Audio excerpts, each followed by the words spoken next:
Welcome to the DCTV News at Noon program. I'm Kendra Cook. Dolores County Broadcasting Network is the producer of DCTV with support from the Southwest TV Translator Association. If you have a news topic or event that you would like to see covered, give us a call. The studio number is 970-677-4119. Today's show runs Wednesday at noon and is uploaded to our YouTube channel and our DCTV News at Noon Facebook page to watch on demand. Today is May 1st, 2019. And now, the News at Noon. From the Norwood Post, a file photo. Instead of facing a judge and jury this week, a woman charged with murdering 2 young girls in Norwood will instead be transferred to the state hospital in Pueblo to determine whether she is mentally competent to withstand trial. Medina Seus, the alleged leader of a small doomsday cult that settled in Norwood prior to the total solar eclipse of August 2017, faces first-degree murder and fatal child abuse charges in the 2017 deaths of sisters Michaela Roberts, age 10, and Hannah Marshall, age 8, whose bodies were discovered inside of a car on a property near Norwood in September 2017. Seus's trial was scheduled to get underway in Montrose last Friday, but her public defenders filed a motion in the middle of the night late last week to vacate the trial so that she can be evaluated for mental competence. 7th Judicial District Judge Carrie Yoder granted the motion at a hearing in Telluride on Monday morning. Quote, "It's not unusual for cases of this nature to have a long time in between arrest and trial," noted San Miguel County Sheriff Bill Masters. "Usually the defendant has a right to a speedy trial, but it is not happening in this case because the defendants are not demanding it." 2 other cult members associated with the girls' deaths have already undergone mental competency evaluations. The mother of the deceased girls, Nashika Bramble, was found to be competent, and her trial is scheduled to get underway in Montrose on July 8th. Like Seus, she faces 2 charges of first-degree murder and fatal child abuse. The case of defendant Ika Eden, meanwhile, was stayed indefinitely after a competency evaluation found that she was not competent to proceed with her trial. The double homicide currently involves 4 alleged defendants, with each case making its own separate way through district courtrooms in both Telluride and Montrose, where defense attorneys recently requested that the trials of Seus and Bramble be relocated. Last month in Telluride, defendant Ashford Archer was convicted of 2 counts of child abuse resulting in death and of helping to conceal a crime. His sentencing hearing is scheduled for June 4th in Telluride. Norwood resident Frederick Alec Blair, who invited the Doomsday Cult members to stay on his property in the summer of 2017, pleaded guilty to being an accessory in the deaths of the 2 girls and served as a witness for the prosecution at Archer's trial. His sentencing hearing is scheduled for May 30th in Telluride. As the gruesome and heartbreaking case drags on, it has taken a toll on those tasked with ushering the defendants through the justice system. "It's a burden on our office," Masters said. "The housing of the inmates and preparing for the trial is not easy for a small county like ours." When Archer's recent trial was underway, one sheriff's deputy was assigned full-time to security detail in the courthouse. Another deputy has been assigned to the prosecution team for the 2 cases that will be heard in Montrose. Sheriff's deputies are also tasked with transporting the defendants back and forth from the San Miguel County Jail to court proceedings. Initially, all of the defendants were housed in the 34-bed jail in Ilium Valley. The inmates had to be kept separated, Masters said, which was challenging in such a small facility, with each woman taking up 1 cell block of 8 beds. The jail has recently emptied out, however. Eden was found competent and is now in the state hospital in Pueblo, where she will be held until she is well. Bramble eventually had to be transferred to the Gunnison County Detention Center. With Seus's case stayed for the time being, Masters and his team will get a bit of a collective breather.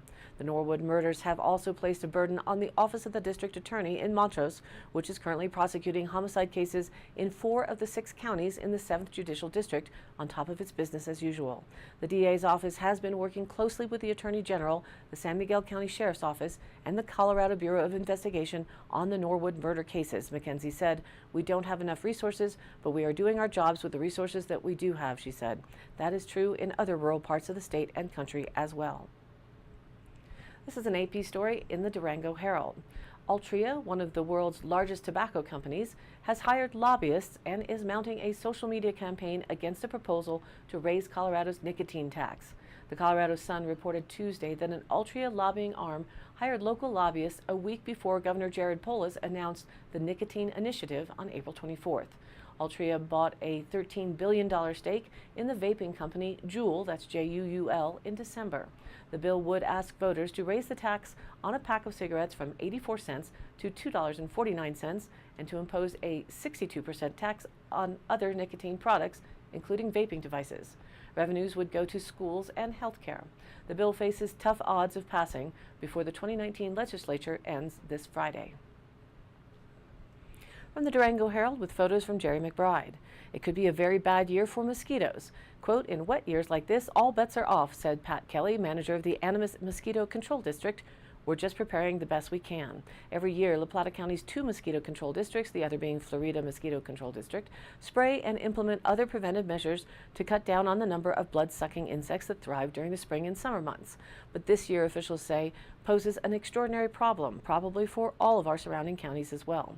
Significant snowpack in the high country could result in above-average river runoff, creating pools and areas of stagnant water up and down the watershed, the perfect breeding conditions for mosquitoes. When the river floods, it's a real big thing for us, Kelly said. Flooding also washes away treatment placed in specific areas, Kelly said, forcing crews to go back out and spray again. "We have to be very careful because we don't want to waste taxpayer money," he said. It's a stark contrast from last year, Kelly said, when extreme drought on top of smoke from the 416 fire made mosquitoes a near non-existent irritant on daily life for La Plata County residents. This year, crews with the district found mosquito larvae growing April 1st, considered relatively early. Kelly said prep work for mosquitoes begins as early as March, first treating the more than 3,000 drains in the district. Then the district's 2 crews of 2 employees focus on lagoons and ponds before going out onto properties where mosquitoes thrive. Kelly said there are 20 known species of mosquitoes found in La Plata County, 7 of which can carry diseases such as West Nile virus. Claire Ninde, a spokeswoman for San Juan Basin Public Health, said there are not many cases of West Nile virus in humans in La Plata County. Since 2003, there have been 0 to 3 cases per year. Rosalind Penny, a regional epidemiologist with San Juan Basin Public Health, said the department recommends residents take several proactive measures, such as emptying standing water around homes, wearing long sleeves and pants, and using repellent. It's really about taking that proactive step to prevent mosquito bites, she said. Indeed, Kelly said the biggest message to residents is to eliminate standing water around one's property. "I'm amazed people do not go out every time it rains and get rid of standing water and understand how many mosquitoes just a little bottle cap of water can produce," he said. "So out here, obviously, we can't empty all the puddles and rock dips, but tires and buckets and the like can be emptied to help eliminate obvious breeding grounds around your house, garage, or barn. Next up is the no-see-ums, and I'm not looking forward to that." And now let's take a look at the weather updates.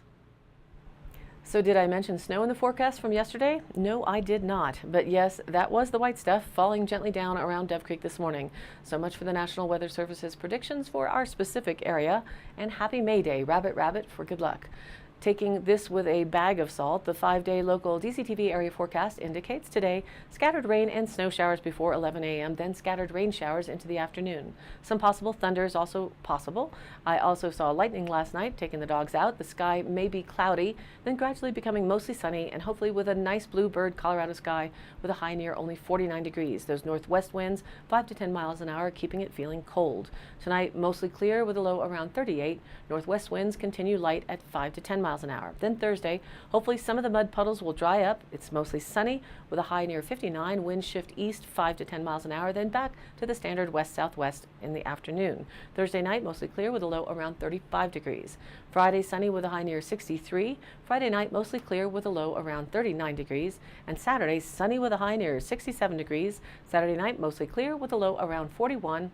And Sunday, sunny with a high near 71 degrees. Perfect weather to head out to the State Line Bar and Grill for their Cinco de Mayo tacos and tequila, but also the Chamber's patio party fundraiser with music and fun to raise money for the Pig and Hoe. More on that in the happenings.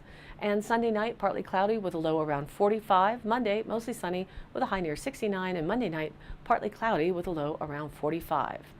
And be sure to join in on the Facebook group Dove Creek Local Weather Picks and share your view of the weather. Lots of snow shots from this morning and gorgeous sunsets all the time. Here's a tulip that's kissed by some wet snow, or you can email the weather photo to dcbnnews@gmail.com and we may put it on the news and add it to the Facebook group. And now, back to the news. U.S. Land Agency wants to pick office location in the West by this fall. That's reported in the Durango Herald. The U.S. Interior Department said Tuesday it plans to choose a western city as the new headquarters for its vast public lands holdings by the end of September. The department also said it may move the headquarters of its U.S. Geological Survey, best known for monitoring earthquakes and publishing detailed topographical maps, to the Denver area. Both agencies currently have their headquarters in the Washington, D.C. area.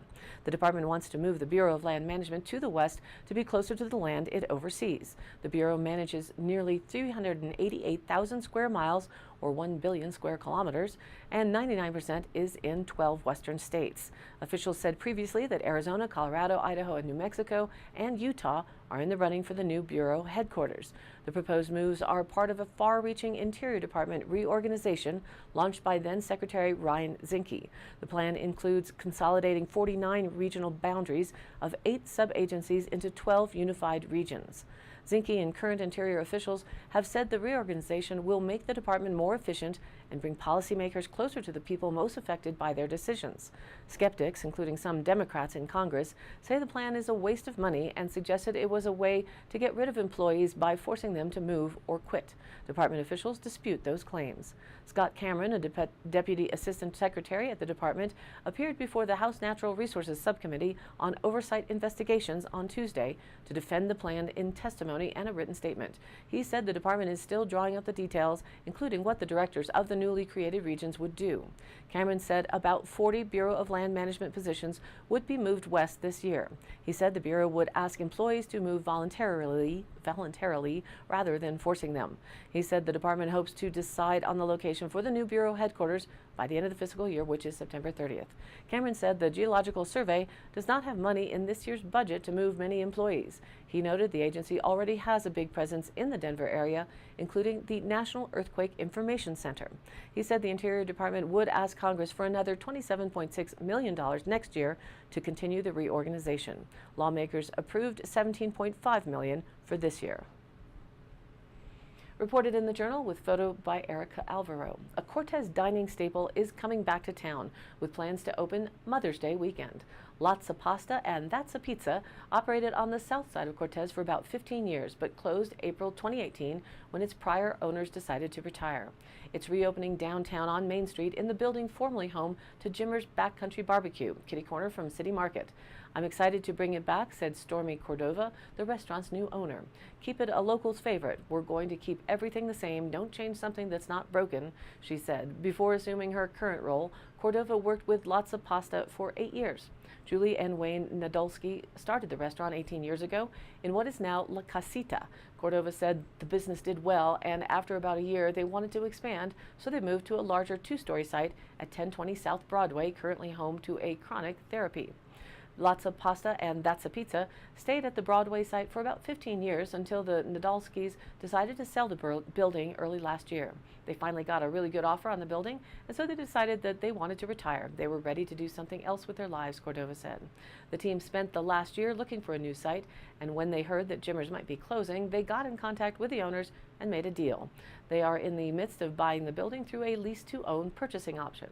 Cordova officially took over as business owner on April 1st. There are multiple benefits of the new site, Cordova said. The new building at 439 East Main Street has a lot of parking space, especially compared with other downtown restaurants. The more central location also allows them to consider offering lunch, something the previous owners had discontinued at the South Broadway location. It's not that far out, but people have a limited time for lunch, Cordova said of the former site. It's hard to get out there, get sat, and get food. Their opening in a few weeks will be a soft opening, Cordova said, with a limited menu selection of some favorites.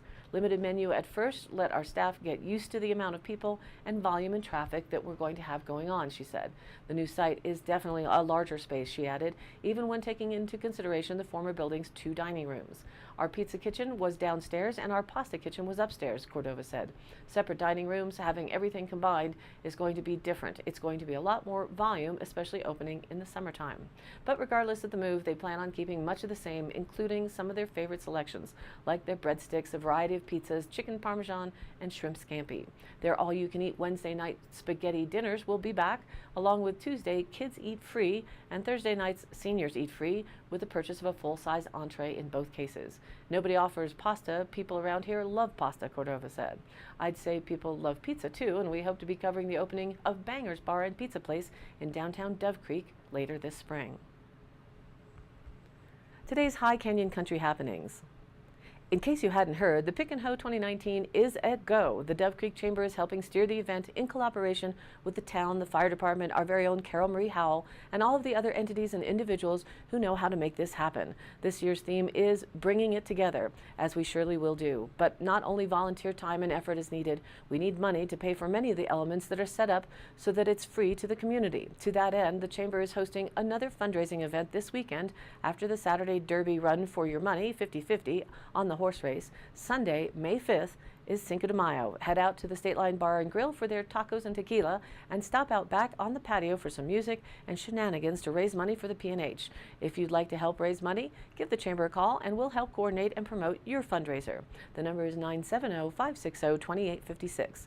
Looking forward to a fun-filled weekend at the State Line.